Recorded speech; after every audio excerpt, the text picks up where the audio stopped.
Halo teman-teman semua, di video kali ini saya akan mengobrol dengan seorang teman saya yang bernama Vivi yang akan menceritakan tentang kehidupan pernikahannya.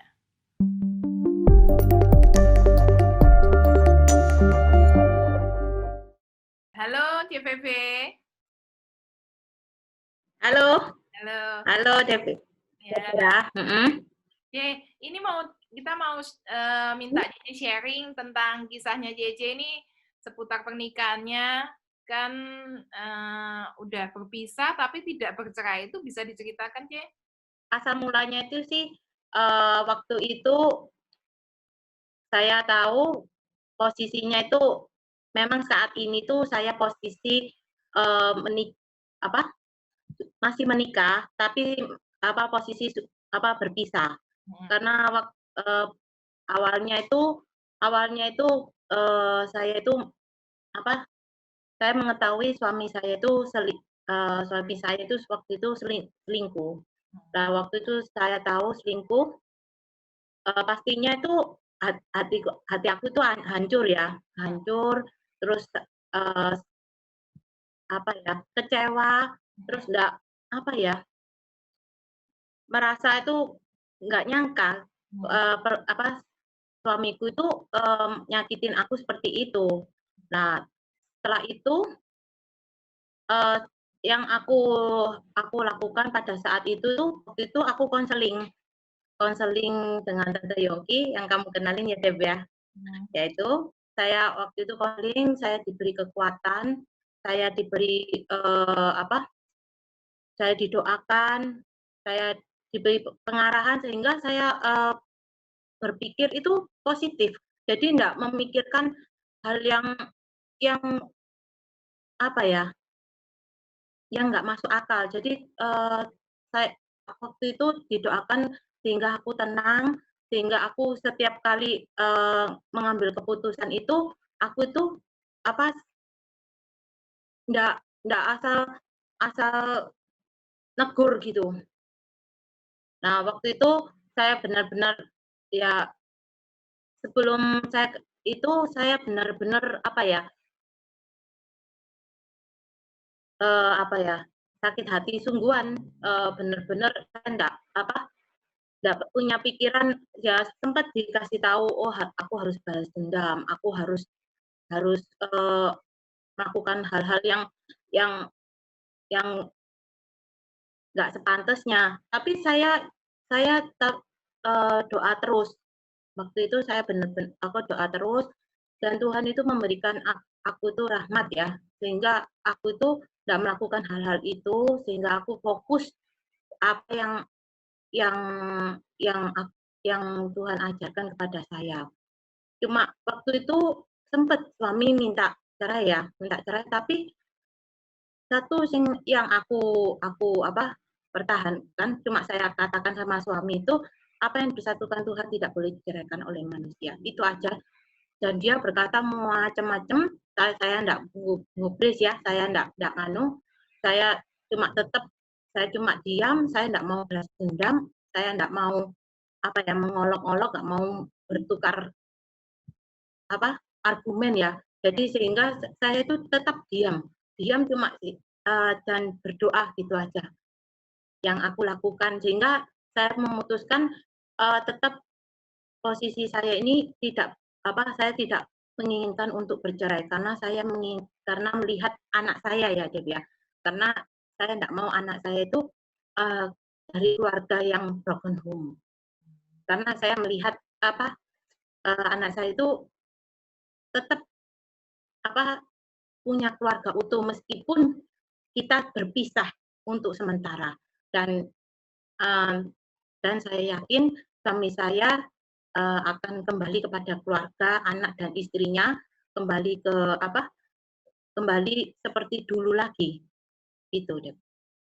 Itu setelah pernikahan berapa tahun ya dia akhirnya berselingkuh ya? Pernikahan 2 tahun, Deb. Pernikahan 2 tahun, waktu itu aku kita berdua itu sebenarnya ingin punya anak, setelah itu Tuhan memberikan kita anak itu 1,5 tahun dari pernikahan, terus dihamil ke 7, waktu itu 7 bulan. Masalah itu mulai muncul. Nah, mulai muncul itu dengan dia dingin, terus tidak ada komunikasi, terus pulangnya itu larut malam, terus setiap hal kecil, setiap rumah tangga pasti komunikasi itu hal-hal yang itu bagiku ya, itu kecil, tapi bagi dia itu besar. Jadi dibuat besar sehingga seolah-olah itu saya itu salah gitu loh. Dan dia sempat yang ngomong sama mertuaku, ya mamanya itu, kalau saya itu dia nggak cocok, tidak ada kecocokan, sudah nggak ada perasaan, itu yang dia lakukan. Jadi pernikahan itu, tapi sempat saya sudah perbaiki itu semua ya. Saya pikir setelah anak lahir kan bisa berubah ya, bisa berubah mungkin karena dia kecapean ataupun stres ya. Tapi ternyata setelah anak lahir sikapnya itu nggak berubah gitu. Tambah itu tambah dia pulang larut malam, terus yaitu dia akhirnya memutuskan untuk minta minta cerai itu, tapi saya tetap bersikukuh nggak mau gitu. Nah, waktu Cece minta, kan dia kan nggak mau cerai ya, tapi tetap bertahan dengan will-nya berarti ya. Iya. Nah, itu gimana? Dia Iya, memang. nggak marah atau gimana ke Cece itu gimana? Kok nggak mau melepaskan Iya, tahan ya gitu? sempat marah. Iya, sempat marah. Dia mengelok-olok saya. Oh, jangan, ya mengelok-olok saya ya. Jadi ya saya cuma satu, yaitu cuma saya katakan itu apa yang disatukan Tuhan tidak boleh disatukan manusia, itu saja saya ngomong. Jadi dia berkata apapun saya diam. Dengan berjalannya waktu itu nanti sampai sekarang itu kan sudah jalan 2 tahun yang lalu ya. Jadi sudah saat ini sempat kita ketemu tatap muka waktu saya main ke rumah mertua. Itu dia sikapnya untuk sekarang ini dia berubah. Berubahnya itu ya enggak, kalau ketemu saya itu enggak merengut, enggak apa, itu beda. Cuma memang dia masih statusnya masih sama view-nya ya, tapi sama saya terhadap aku ya memang jarang komunikasi itu sedikit gitu loh. Saya kalau ketemu itu saya itu ya ketemukan sama anak saya itu aja. Jadi saya sedikit ngomong, cuma saya ya apa yang perlu ngomongin ya saya omongin biasa gitu. Tapi tidak menyangkut view-nya ataupun menyangkut lainnya. Saya tidak mau membahas itu semua. Gitu. Jadi kalau ketemu ya sebatas untuk menemukan, maksudnya ya antar papa sama anak aja ya, kalau waktu ketemu itu ya. Ketemu, iya. Saya eh, saya serahkan ke biasanya ketemu sama anak. Jadi saya sih biasa ya, tetap saya panggil, saya tetap bersikap seolah tidak terjadi apa-apa, tapi sedikit komunikasi gitu aja saya yang lakukan. Nah, dari waktu tahu selingkuh itu hingga minta mau pisah itu kan waktu tahu kan sangat terpukul tadi itu ya. Nah, berubahnya itu sekitar berapa lama? Ya, Move on-nya ya, kira-kira JC move on-nya itu sekitar berapa lama? sekitar sekitar ini sudah jalan 3 tahun ya, sekitar 2 tahunan lah. Sudah mulai saya sudah bisa menerima, saya juga harus bisa memaafkan suami, meskipun memang susah ya. Kadang masih teringat karena saya disakiti itu masih ingat. Tapi setiap kali saya disakiti itu saya berpikir, oh saya harus maafkan suami saya gitu. Setiap kali saya berpikir itu saya selalu bilang gitu. Karena kalau enggak, saya ini hidupnya enggak damai. Sekarang ini saya setelah saya memaafkan itu, saya hidupnya itu bisa lebih damai, lebih fokus ke anak dan juga apa ya, begitu ketemu itu tidak ada rasa dendam. Jadi tidak ada kebencian kayak kita mengintimidasi itu sama, suami itu apa, enggak. Jadi saya seolah-olah tidak terjadi apa-apa, waktu ketemu itu seolah-olah tidak terjadi apa-apa, saya tetap panggil, saya pamiti, tetap saya seperti itu. Pokoknya sikap saya itu baik. Jadi, saya seandainya dia mau kembali, itu dia merasa nyaman, welcome gitu loh, gitu. Jadi saya cuma dari sini tuh cuma berdoa, itu aja. Nah, bagaimana cara mendidik anak supaya dia itu tetap sayang sama papanya dalam situasi seperti ini? Kalau saya mendidik anak saya tidak pernah menjelek-jelekan, papanya di depan anak saya tidak pernah. Setiap kali ya pernah tanya, "Papa di mana?" Setiap kali kalau saya telepon mertua ya, "Papa di mana?" Ya, "Oh papa kerja."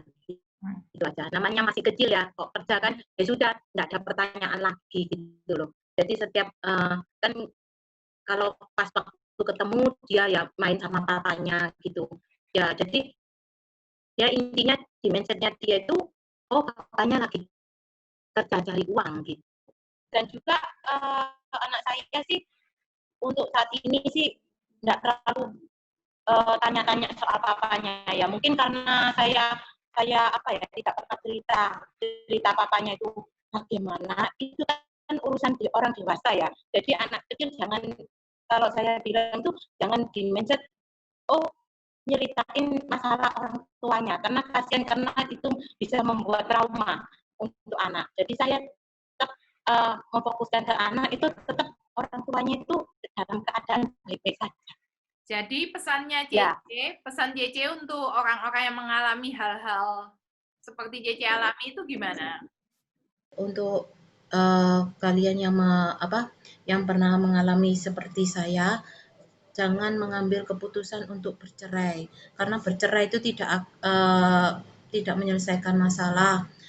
Kita harus sebisa mungkin untuk memaafkan suami, karena kita juga karena kita harus melihat, anak yang kalau dari keluarga yang broken home itu perkembangan anak itu tidak baik, sehingga kita harus mempertahankan rumah tangga kita, dan bersama Tuhan itu pasti kita bisa melalui itu semua.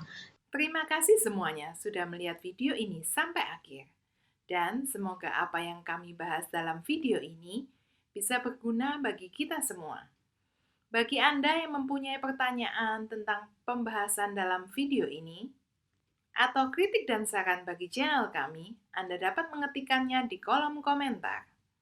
Sampai ketemu lagi di video berikutnya dan terima kasih sudah mampir di channel Hey Life, Henok, Debbie, dan kehidupan orang-orang di sekitar kami.